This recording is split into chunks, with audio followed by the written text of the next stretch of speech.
towards that road to financial literacy. Academic qualifications are important and so is financial education. Both are important and the schools are forgetting one of them. So again, that is the point. Financial education is not taught at school. Your needs are more important than your wants. I'm telling you, if you follow those steps, that will really change your whole perspective. What you do has far greater impact than what you say. So we should really be that someone who is great to another. Let's give a situation.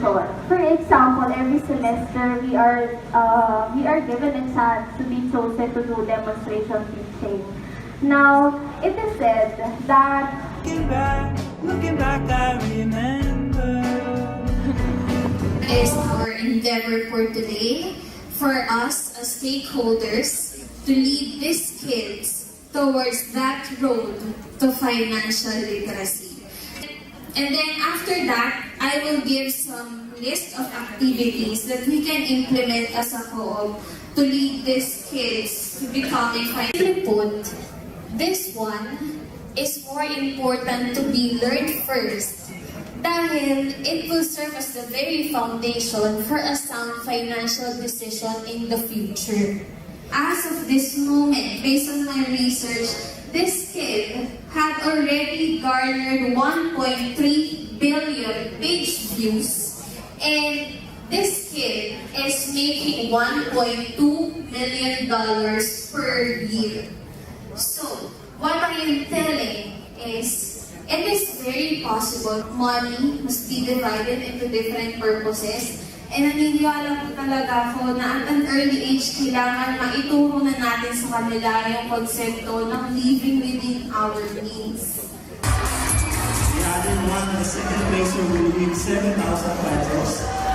Sino sa inyo ang may ipon? Taas kamay.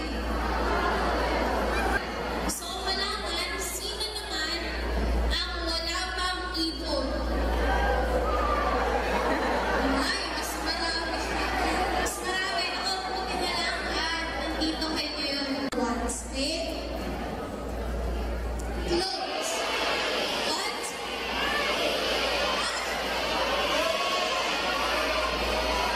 Okay, excess clothing, wag na yun. Pero kailangan natin ng damit, di ba?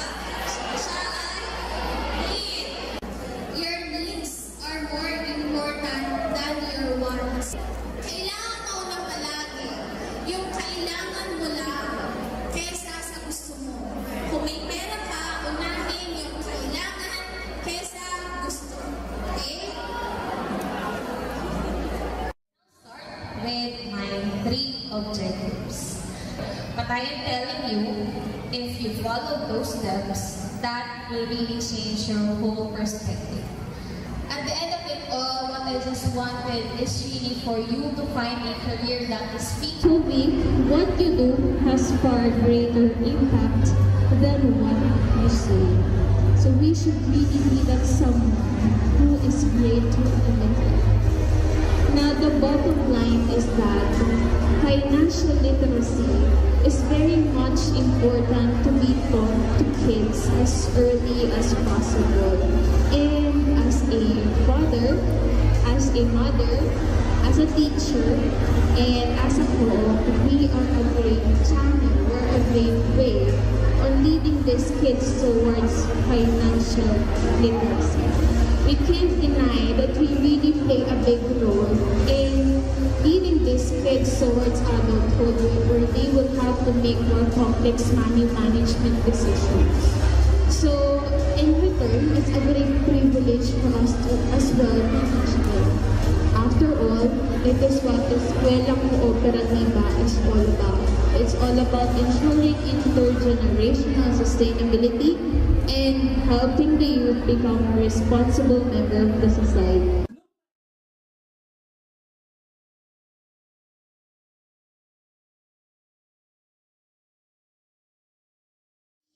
Poor Dad by Robert Kiyosaki. Meron po bang familiar dito? Yes. Okay. According to him, academic qualifications are important and so is financial education. Both are important and the schools are forgetting one of them. So again, that is the point. Financial education is not taught at school. So, just a few months back, nung tinatapos ko po yung aking dissertation, I sent an email to DepEd expressing my genuine intention to be a part of the technical working group para po magkaroon at least na lang ng topic of personal finance sa curriculum. They replied, but until now, I'm still waiting because according to them, it is a long process. Here is the actual email. Fair learning environment. So teachers to demonstrate fairness and respect to the students, how? By a bigger platform to perform. Rows or columns, because this is the most applicable on our classroom side. And sometimes we ask them to form circles whenever we have groupings. In this one, it is a horseshoe or U shape because I asked my student to perform here. That one is a very good MOV already. And also the minutes of lab sessions that we do with our colleagues, most especially if we are talking about most effective classroom management styles. And